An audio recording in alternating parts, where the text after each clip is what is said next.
2020.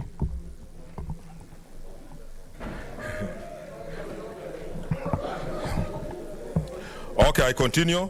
The governor has violated the provisions of Article 183 of the Constitution as read together with Standing Order number 193 by undermining the authority of the County Assembly, whence the governor has refused and or failed to implement resolutions of the County Assembly or forward a report detailing his inability to do so in line with Article 183 of the Constitution as read together with Standing Order number 193, which with respect to county public debt and public management under the provisions of Section 123 of the Public Finance Management Act 2020. Failure of which the county has been unable to control and manage county public debt. The result is unmitigated accrual of debt which has ballooned the county's overall debt to unmanageable levels, rising from Kenya shillings 556 billion when he assumed office in 2017 to 76.7 billion as at 31st December 2019, hence further violating the provisions of Article 201 of the Constitution. E. The governor has violated Article 2271 of the Constitution on procurement of goods and services as read together with provisions of Public Procurement and Disposal Act 2015 by flouting the principles of public finance management in as far as the public procurement of goods and services is concerned. F. The governor violated Section 35(4) and Section 45(1) of the County Government Act 2012 as read together with Section 104 and Section 148 of the PFM, whence between 2018 and early 2019 and contrary to the law, the office of the County Executive Committee member for Finance and that of the Chief Officer for Finance were held by the same person, one Ms. Winfred Gashagu, which situation occasioned confusion, inefficiencies as the county treasury, hence failing to promote good governance at the county treasury, failing to promote good governance and compromising the doctrine of transparency and accountability within the county government. The governor has violated the provisions of Section 104, the PFM, on the responsibilities and powers of the county treasury, whence through inaction, action, omissions, and commissions, he continues to preside over to sectors as required by the provisions of Section 148 of the Public Finance Management Act 2012. The county continues to operate in contravention of the law. H. The governor has violated the provisions of Article 5.5 of the deed of transfer of functions by his refusal to hand over the necessary documentation to enable Kenya Revenue Authority, KRA, to undertake optimum revenue collection under the transferred functions. I. The governor grossly violated Article 201 of the Constitution on the prudent use of financial resources and Section 159 of the Public Finance Management Act as read together with Section 7 of the Nairobi City County Tax Waivers Administration Act 2013 by unilaterally and arbitrarily issuing waivers in total disregard of the law. J. The governor has violated the provisions of Article 201D of the Constitution on principles that guide all aspects of public finance in the Republic and 2271 on procurement of public goods and services and the provisions of the Public Procurement and Disposal Act 2015 by willfully interfering in the award of the tender for the construction of the Dandora Stadium as established by the PPRB, leading to loss of public funds in overseeing payments despite concerns by technical officers. K. The governor has violated the provisions of Article 201 of the Constitution and the Public Finance Management Act 2012 on principles that guide all aspects of prudent use of public finance, where either intentionally or negligently he presided over the massive loss and theft of county public funds in the 3 years he has been in office, as evidenced by the Auditor General's report of 2020-2019, which raised the red flag over cities told 204.2 million projects, as well as a failure by the county government to meet its revenue targets. L. The governor has violated the provisions of Article 5 of the Deed of Transfer of Functions by sabotaging the transfer of functions. The governor is yet to provide NMS with crucial information necessary in aiding and carrying out of the transferred functions. Come in.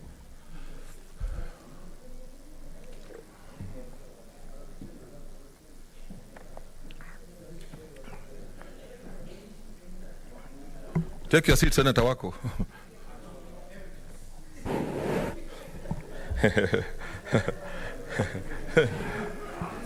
Okay. B, abuse of office. The particulars cited under the ground are as follows.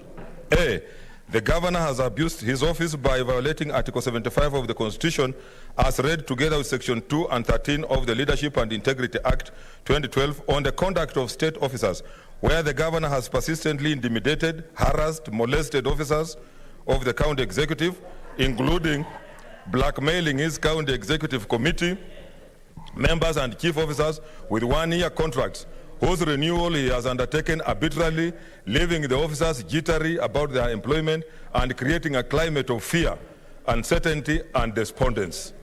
B, the governor has abused his office by violating Article 75 of the Constitution as read together with Section 16 of the Leadership and Integrity Act 2012 by unlawfully using public funds.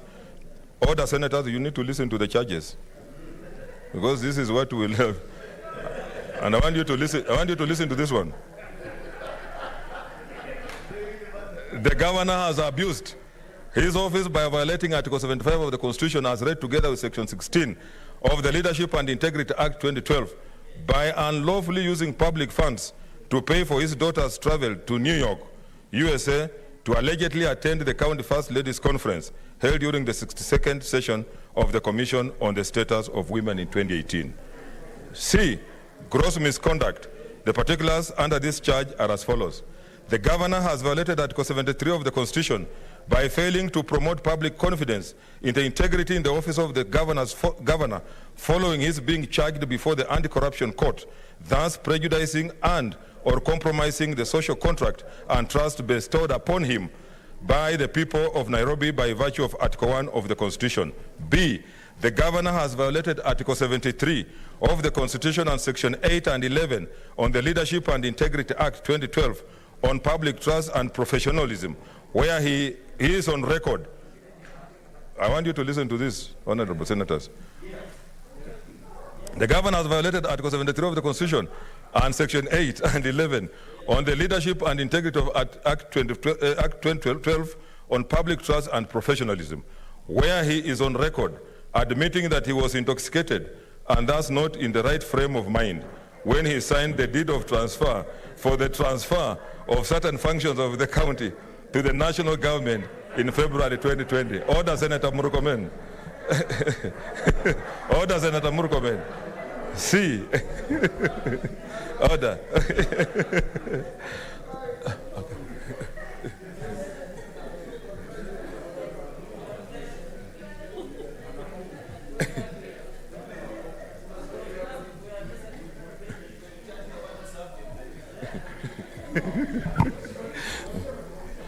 Okay, I proceed.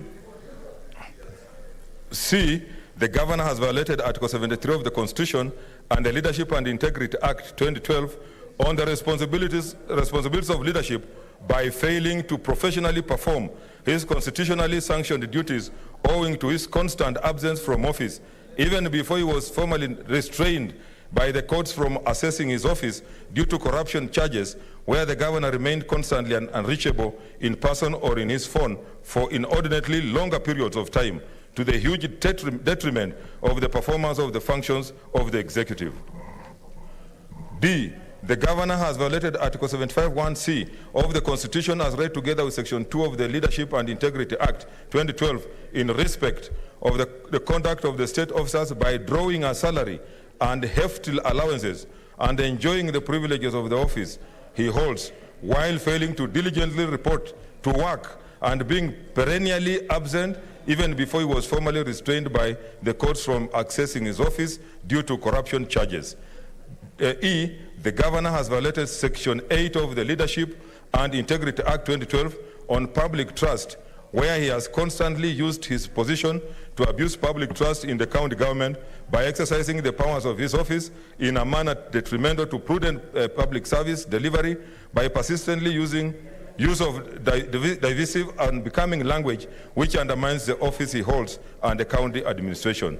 F, the governor has violated Article 73 and 75 of the Constitution on conduct of state officers that is demeaning to the office they hold, and Section 2 of the Leadership and Integrity Act 2012 by persistently and willfully using, publicizing, and publishing abusive and unbecoming words and language, as evidenced by his social media posts and numerous rants in which he has hurled abuses and conducted himself in a manner that undermines and demeans the office of the governor.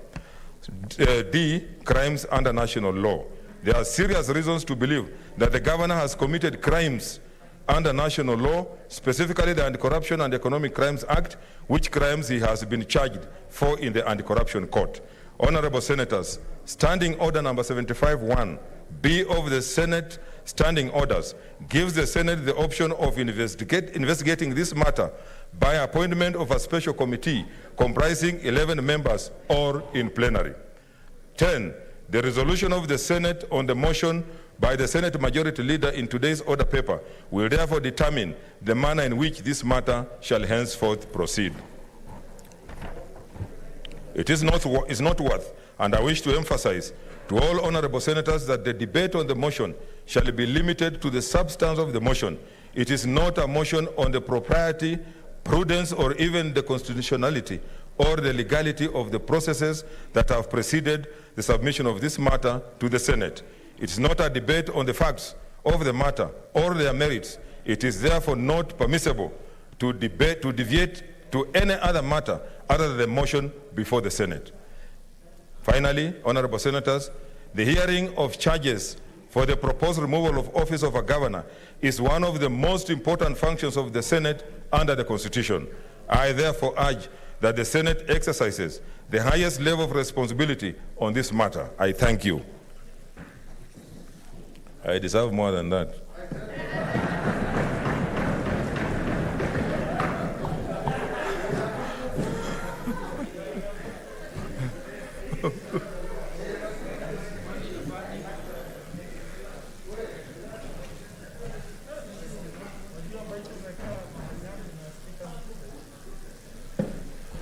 Senator Omanga, you can walk faster than that. Okay.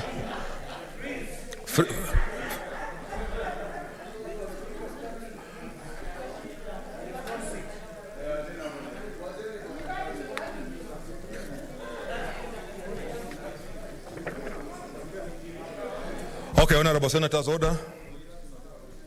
I have another communication on holding of a hybrid sitting during the special sitting of the Senate to consider the proposed removal from office by impeachment of the governor of Nairobi City. Honorable senators, the sitting today is special in several ways. Special because it's a sitting that is convened after we have gone on recess. Secondly, special because this is the first sitting where we will hold a hybrid sitting as provided in our Senate Standing Order, Part 20-something. 26A. According to the interpretation of the Standing Orders, a hybrid virtual sitting is a sitting that entails a sitting or meeting consisting of senators who are physically present at the location of the sitting or meeting, and senators who participate in the sitting or meeting virtually from a remote location through the use of technology. Honorable senators, the prevailing COVID-19 pandemic has affected each one of us in one way or the other. Noting that its prevalence continues to increase and in line with the COVID-19 guidelines on keeping safe, I have determined that it's indeed imperative that we hold a hybrid virtual sitting to accommodate our colleagues who are not in a position to attend and participate physically. Honorable senators, in order to ensure decorum, effective and efficient conduct of the hybrid sitting, I hereby wish to give the following guidelines. 1, login. The online platform to be used during the sitting will be Zoom video communication.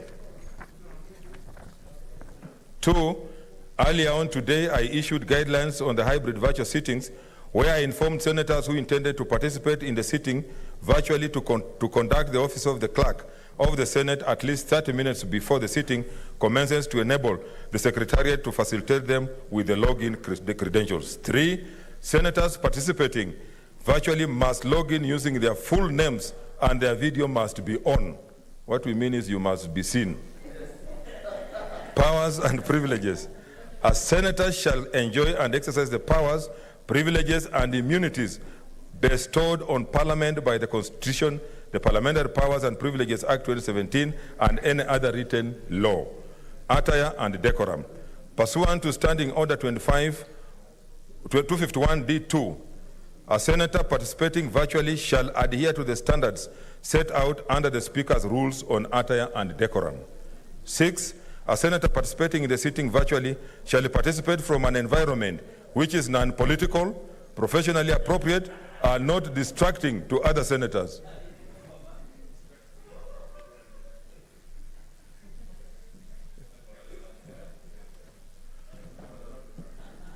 Yeah, what we mean is you may appear dressed half naked and you start distracting people from concentrating. 7, a senator shall not participate in a virtual sitting of the House while in the chamber. 8, a senator participating virtually must have their microphone on mute and unmute only when called upon by the presiding officer to speak. 9, a senator shall be visible to the presiding officer in order to be counted for the purpose of establishing a quorum, taking a decision, or voting on a matter. 10, a senator experiencing a technical problem while participating in the proceedings. Order.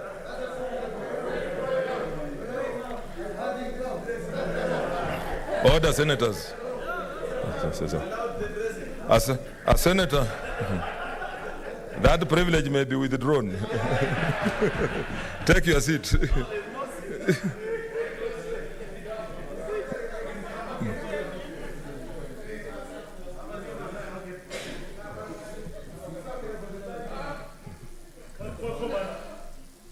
Okay. A senator experiencing a technical problem while participating in the proceedings virtually shall inform the presiding officer through the clerk on mobile number +254 722 453 239. Quorum and voting. Pursuant to Standing Order number 251E, whenever a sitting of the Senate is held virtually, the quorum requirement shall be as specified under the Constitution and the standing orders, and a senator who has accessed the sitting virtually shall be deemed present for purposes of establishing a quorum and taking a decision or voting on a matter. 12, voting during a virtual sitting shall be as specified under Part 16, voting and divisions. Notwithstanding this, voting shall be by roll call. Transmission of documents. Pursuant to Standing Orders 251H1, any document required to be tabled, issued or submitted during the sitting will be tabled, issued or submitted electronically through Senate Table Office at gmail.com. Broadcasting. Pursuant to Standing Order 251.1, a virtual sitting of the Senate will be live streamed and the proceedings published by the Hansard and broadcasted pursuant to Standing Orders 237 and 239. I urge all senators participating in this sitting to adhere to these guidelines strictly and wish us all a successful first hybrid virtual sitting. I thank you. Next order. Yeah? What's your point of order? No, there's messages. Thank you, Mr. Speaker. Mr. Speaker, I have two issues on your last communication. Number one, will it apply in the next sitting concerning this matter? Number two, can you allow an intermediary... Just come. Repeat what you're saying.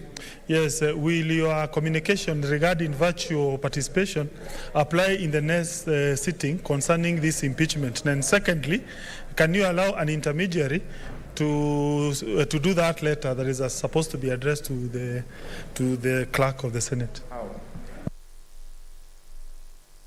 Yes, there's a point of order, Senator Murkomen. I will. Mr. Speaker, thank you. I know we passed we changed the order paper, the standing orders some 3 months ago. Mr. Speaker, the question I really want to confirm is that at what stage... Order, senators, order. I need to get what the Senator Murkomen is communicating. Thank you, Mr. Speaker. You know, Mr. Speaker, this has been a cause of controversy in many county assemblies. I know we will not go to the merits of the case that is before us, but we know that it was reported all over the media that one of the controversies was the electronic voting and virtual participation of County Assembly of Nairobi, just like many other county assemblies across the country on this issue. To ensure that, Mr. Speaker, there will be no situation where this House will be reduced to the chaos that we've seen in county assemblies, at what stage will you communicate, like for example in this situation you gave us a notice before 1:30 for senators who wanted to participate virtually. Now when the sitting convenes like we've convened today, at what point are you supposed to communicate to the Senate that apart from those of us who are sitting in the chambers, so and so is already participating virtually? The reason for that, Mr. Speaker, is so that we don't find ourselves in a situation where at some point we'll be told so and so was part of the proceedings, but Mr. Speaker, we cannot verify the results of those proceedings. I really hope that that can be done. Number two, when it comes to the voting, can a senator participating virtually vote electronically, or is going to vote by voice? Mr. Speaker, the reason for that again is because sometimes even here, if you vote by using the machine, sometimes people press no when they meant yes, or yes when they meant no, or abstention. At what stage, and then they have an opportunity to appeal to you and it's corrected. Someone participating virtually, Mr. Speaker, if he was only going to vote electronically, may not have the benefit of confirming whether the vote reflected no or yes or abstention as may be. Is that person who's voting virtually going to be allowed to vote electronically, or might it not be better to vote by voice? Thank you, Mr. Speaker. Okay, there's a point of order from Kajwang. I'll respond to them. Senator Kajwang. Mr. Speaker, I've been one of those advocating for virtual and hybrid sittings, and I'm glad that today, on a very important matter, we are going to put it to the test. I have looked at Standing Order 251H. Sorry, that's 251F, Standing Order 251F on voting, particularly when you're doing the virtual or hybrid sittings. Mr. Speaker, it leaves a lot of room for interpretation, because this standing order says that where decision is to be made by way of secret ballot, a senator shall cast their vote either by roll call or electronically.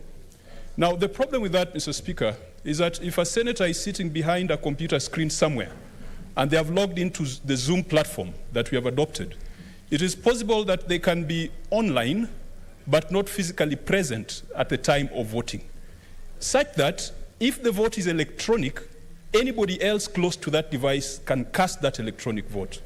Mr. Speaker, could you just tighten those gaps and make it clear that the vote on this particular subject for which the Senate has been called back into a special sitting shall be by roll call?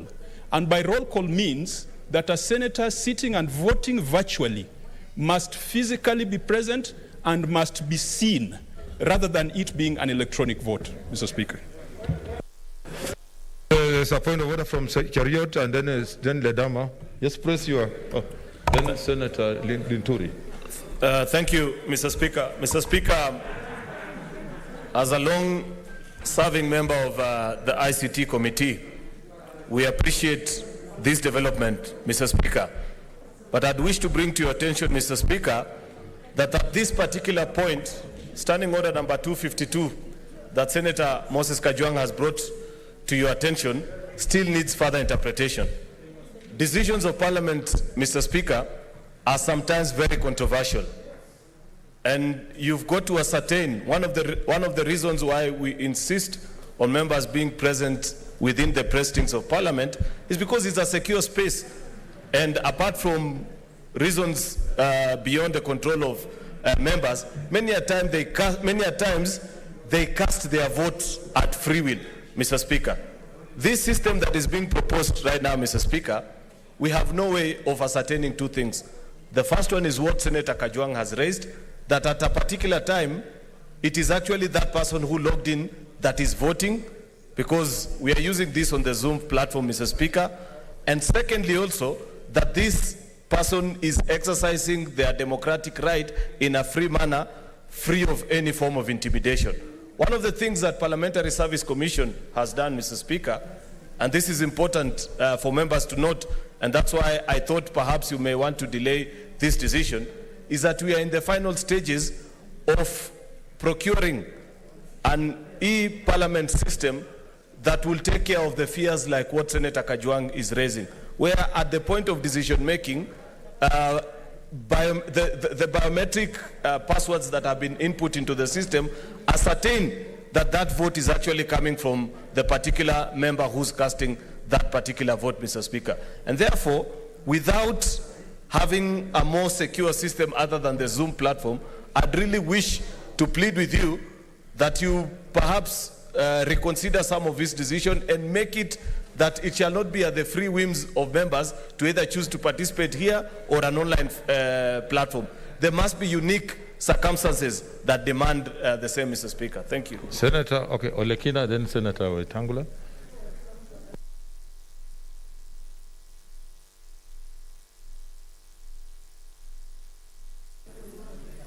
Mr. Speaker, let me thank you for your communication. I rise also on Standing Order number 251, 251FC. And Mr. Speaker, it says clearly, the technology is simple, accurate, verifiable, secure, and transparent. Mr. Speaker, in this country, we've had serious cases of cyber security.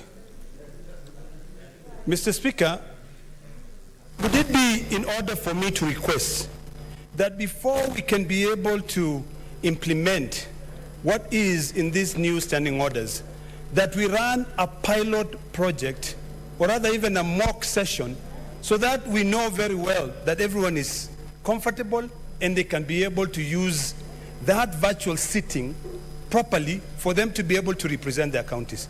Mr. Speaker, why I'm asking this is because very at a time when we are sitting even in our committee sittings and doing virtual sittings, the network is not stable. You know? I mean, I really think that Parliament procedures should not be taken in lightly. Mr. Speaker, I've read Article 123 on the power to vote by this House. And I'm just a little bit concerned that when we extend to allowing the Parliament of the Republic of Kenya to allow virtual sittings on matters when our own technology is not verifiable, is not secure, we will be making a mockery of the parliamentary procedures. So, Mr. Speaker, I would like you to really give a detailed ruling on this matter, you know, so that when we progress, we can be doing what we know. It can be secure, it can be verifiable. I share the same concerns as Senator Kajwang, as well as Senator from Nandi.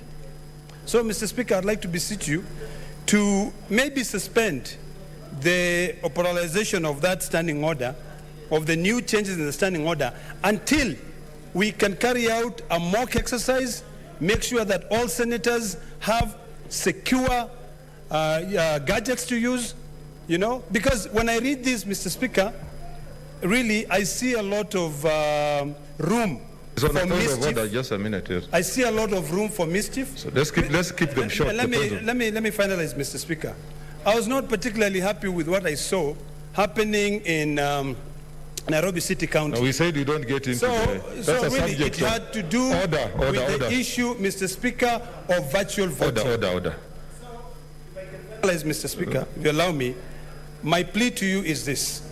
Let us suspend the authorization of that until either the Parliamentary Service Committee can produce secure gadgets that can be used by Parliament, so that when we are here representing our counties, we can be doing so knowing that your views are the views of your people, and they shall be taken seriously. Thank you, Mr. Senator Speaker. Wetangula.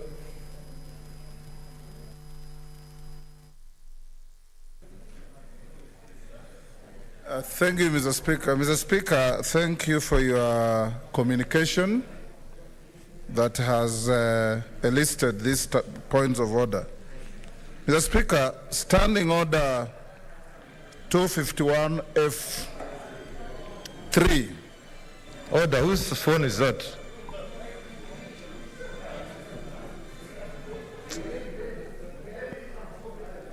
Mr. Speaker, Standing Order 251F3 reads as follows. Where technology is used to make a decision, measures shall be put in place to ensure that A, the system is capable of verifying the votes cast either electronically or manually. B, the integrity and confidentiality of the vote is maintained. And C, what the distinguished Senator for Narok has read, the technology is simple, accurate, verifiable, secure, and transparent. Mr. Speaker, we would be interested as a House to know what measures have been put in place to ensure that the system is capable of verifying the votes cast, and B, the integrity and confidentiality of the vote. You have recalled this House from recess, Mr. Speaker. Every member has been obligated, and indeed they are all present, to participate in this debate. And like the Senator for Narok has said, we have not even carried out any mock trial on this system to test its efficacy. So we don't want to start experimenting on a matter that is going to determine the life, the politics, and the future of an individual whose constitutional guarantees are very clear. So I want to urge you, Mr. Speaker, that even as these new standing orders, and it's unfortunate that when these new standing orders came into effect, unlike in the past, the House was never called together to be walked through and be told that these are possibilities as we go to the future.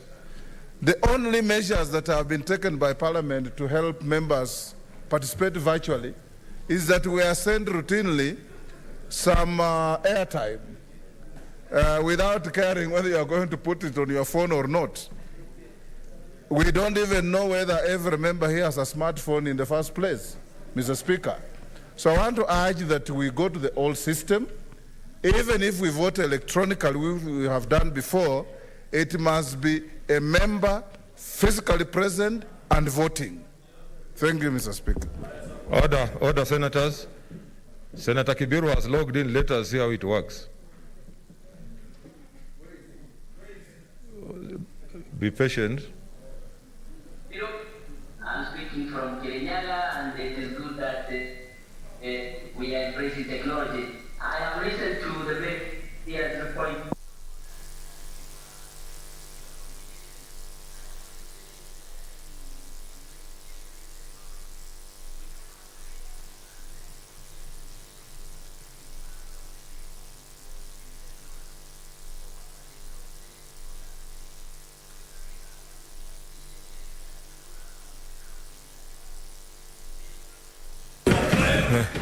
Thank you. Okay, I will make another communication, but you have heard him. Senator Harake. Oh, sorry. Senator Linturi came faster, sorry. Yeah, thank you, Mr. Speaker, for this opportunity. Mr. Speaker, I have heard my colleagues speak on to this matter. And Mr. Speaker, with tremendous respect, I want to invite you to apply your discretion to determine on this matter because of the seriousness of the debate that is before this House today. Mr. Speaker, why I have a problem with the combination is, Mr. Speaker, number one, you realize that having heard the directions that you gave in regard to area where you sit, how you should be dressed, and so that you are able to contribute to the matter before the House, I am, number one, left wondering whether we have that capacity to establish whether that particular area where one is seated complies with your directions. Number two, Mr. Speaker, the matter before this House today is not a simple matter. It's less than 2 years ago, this country was almost going into war because, for those that listened to Senator Orengo, in the election petition between the current president and Raila Odinga, there was the problem of access to servers when voters or votes required verification, because they were transmitted electronically and people can be able to take control of our system. Mr. Speaker, in the absence of clarity on this particular matter, leaves us wondering whether, when there is a dispute, just like Senator Murkomen raised and asked, we've had opportunities where, if, for example, in the wrong way, your ballot was accounted either yes or no, there is an opportunity to recheck. So if it's being done electronically today, then may end up being very difficult for us to ascertain, or for the person who is in a remote place and where the network is not stable, then we will be able to lose out, Mr. Speaker. So, Mr. Speaker, I think I am of the view that, considering this system has not been tested before, we are trying it. I appreciate the extent to where we've gotten in terms of technology, but we cannot forget the fact that some complaints have been raised here and there about use of technology, and especially on the matter in which the proposed or the impeachment was done. And I wouldn't want us to get ourselves into, as a House, to a situation whereby we will also end up in such a problem. So, Mr. Speaker, I beseech you to apply your discretion and allow us, or the members, participate physically on this matter to safeguard the integrity of this process, because, Mr. Speaker, you can imagine you may have been abducted by people that have interest in this matter, and you are sitting in somewhere and you are being told this is what you must do, because you can't rule it out. So, Mr. Speaker, please apply your discretion to guide this House specifically on how we must deal with this matter, because it's new and it's the first time we are doing it. Thank you. Senator Harake, you know you logged in. Senator Harake, just take your seat. You don't carry your hand up. You just... Thank you, Mr. Speaker.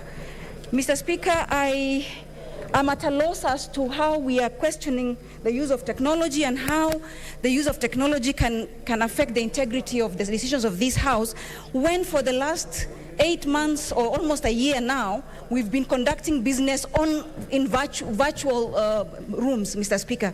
If then that has been the issue, is it in order then to even decide for us to sit and pass resolutions, draw our sitting allowances on virtual meetings throughout our entire time? And today, why is today special? And to allege that technology impacts on the integrity is farthest from the truth, Mr. Speaker. And unless there's other reasons as to why this is being questioned, I don't think we should be questioning Standing Order 251A, when in fact we've been conducting our business even before we made changes to this standing order. Mr. Speaker, I think we have to be honest with ourselves and we must embrace technology. There's no two-way out unless there's other considerations. I submit, Mr. Speaker. Okay, order, Senators, I seek your intelligence because we must make progress. I think we have ventilated. This is what I want to say. One, that we shall be able we can be able to tell you those who have logged in. The Secretariat are able to do that. That's a question that was asked by Senator Murkomen. Then secondly, I want to say that we are the ones who passed these standing orders. We must, honorable senators, we must start somewhere. And we are saying we are starting, let's see how it works. Of course, it may not be perfect, but we'll also be able to make certain changes as we go ahead. But let us have confidence in what we have done ourselves as senators so that we are able to move forward. Next order. Order number 3, order number 2, messages. Okay, take your seat, senators, or you freeze. Order, senators. Senator, take your seats. Senator, work or you'll freeze.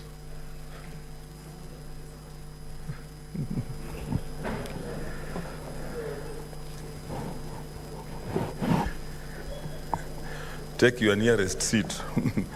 Honorable Senators, I wish to report to the Senate that pursuant to Standing Order number 413, I have received the following message dated 7th December 2020 from the Speaker of the National Assembly regarding the passage of the National Assembly of the T-Bill, Senate Bill number 36 of 2018. Pursuant to the said standing order, I now report the message.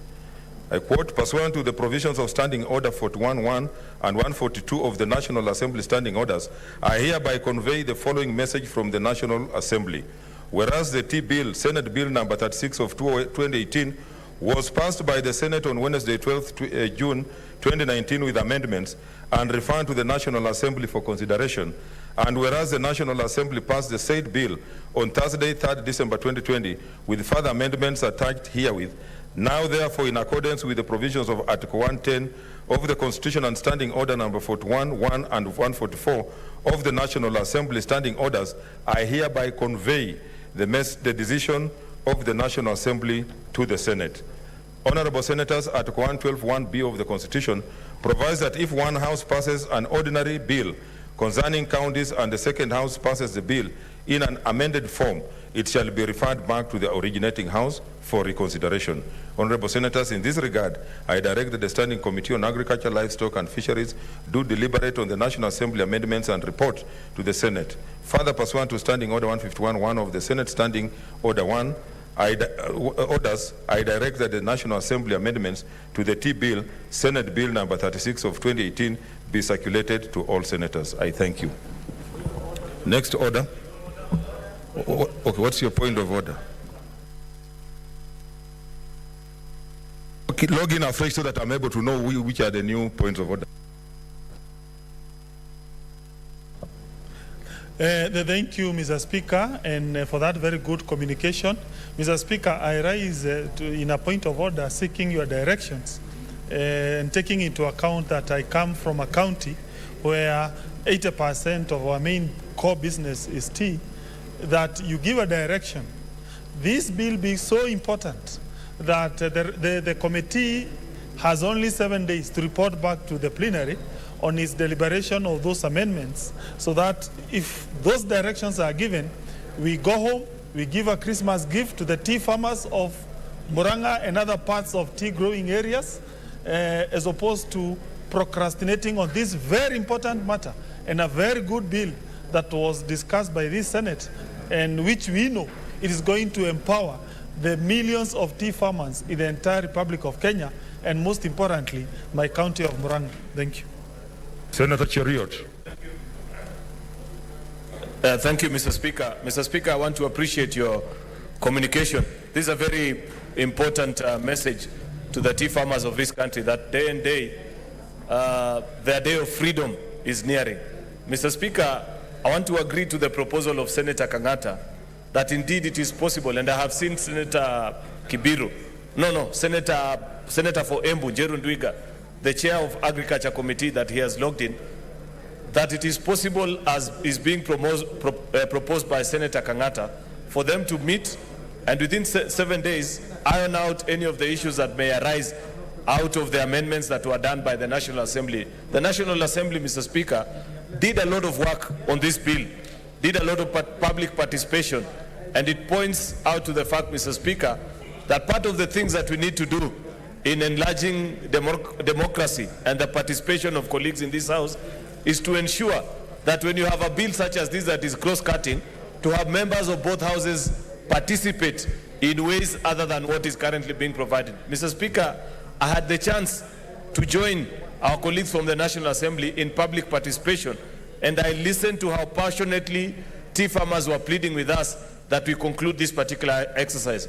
I know there are 1 or 2 issues that are being raised by our colleagues. Senator Gideon Moi, for example, has spoken to me in his private capacity as a player in the tea industry on certain concerns that certain players will have, I believe those are issues that can be resolved at the committee of Senator Njeru Ndwiga, such that they put their concurrence and give the safety measures so that investors in the tea sector do not feel as if we are stifling their rights as we pursue those of ordinary citizens. So thank you, Mr. Speaker. Please direct so that we can hasten the process.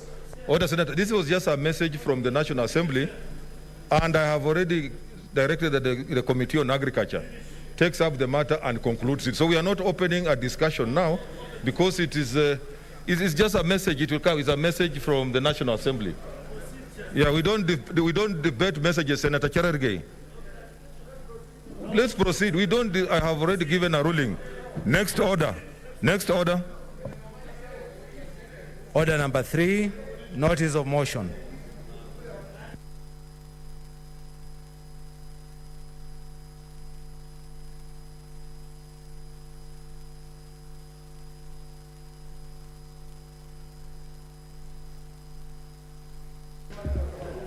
Order, senators. Order. Let's listen.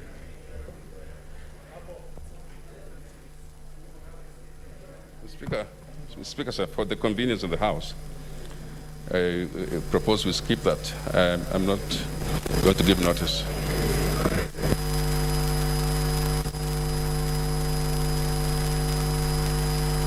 Next order is saying we skip it. So next order. Okay. Order, senators. Order, and that's why I'm saying, it's important to listen. He has declined it, and in the absence of a notice of motion, this is what I want to communicate. I know that the leader of majority, in whose name the notice of motion, at order number 3, in today's order paper has failed to give notice of the motion set out under order number 4. As a result, both orders become the subject of Standing Order number 56 and 59, respectively. Standing Order 56 provides as follows, and I quote, 56.1, a notice of motion may be withdrawn by the senator who gave the notice. Standing Order number 59 on the time for moving motion provides as follows. 1, that the Senate Business Committee shall allocate time and sequence of the publication in the order paper of every motion approved by the Speaker. 2, save for a special motion, a senator who has a motion in his or her name may authorize in writing another senator to move that motion in the senator's stead, or on conclusion of debate and before the question is put, to reply to the senator's stead. 3, where no senator moves a motion at the time specified by or under the standing orders, such motion shall not be published again in the order paper during the same session except with the leave of the Speaker. Honorable Senators, as earlier explained, Standing Order number 75 provides only 2 options for the Senate when it has to investigate the matter of a proposed removal from office by impeachment of a governor of a county. The 2 options are either 1, by a special committee appointed by the Senate by resolution, or B, the Senate in plenary. A resolution is required only if the Senate seeks to proceed by way of a special committee. Otherwise, the default is the plenary, for which Standing Order 75 does not require a resolution. The majority leader, having withdrawn or otherwise abandoned the notice of motion, and therefore the motion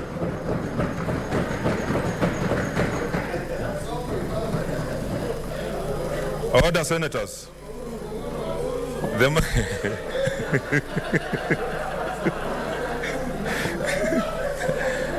Order, senators. That is not parliamentary language. Order, senators. The majority leader, order, senators. The majority leader, having withdrawn or otherwise abandoned the notice of motion, and therefore the motion, the route of committee is therefore abandoned, and that now, and that, order members, and that now means that the Senate will investigate this matter in plenary. At its meeting held yesterday, order, Order, Senators, I'm still on the floor. At its meeting held yesterday, the Senate Business Committee agreed on provisional dates for this investigation in the event that the matter was to be investigated in plenary. I therefore wish to inform you that I will be gazetting Thursday, 17th December 2020 and Friday, 18th December 2020 as the dates on which the Senate shall undertake the investigations of this matter in plenary. Honorable Senators, this being a special sitting, order members, honorable members, this being a special sitting and there being no other business, the Senate stands adjourned.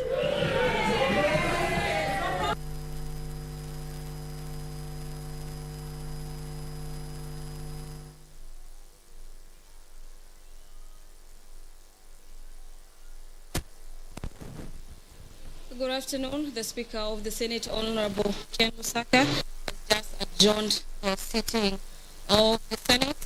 The Leader Majority, Honorable Samuel Fogisio, was scheduled to table a special motion that would ensure that the Senate decides if it's the committee, special committee, or the case of Governor Mike Sonko will be held in plenary.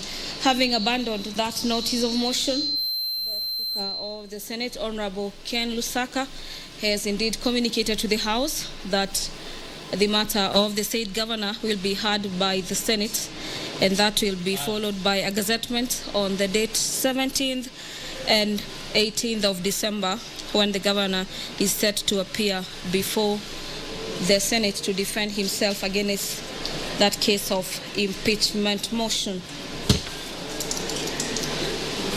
That is the latest from the Senate this Wednesday afternoon. Thank you very much for watching. My name is Gladys Mungai. We now hand you over to the Broadcasting House for normal programming.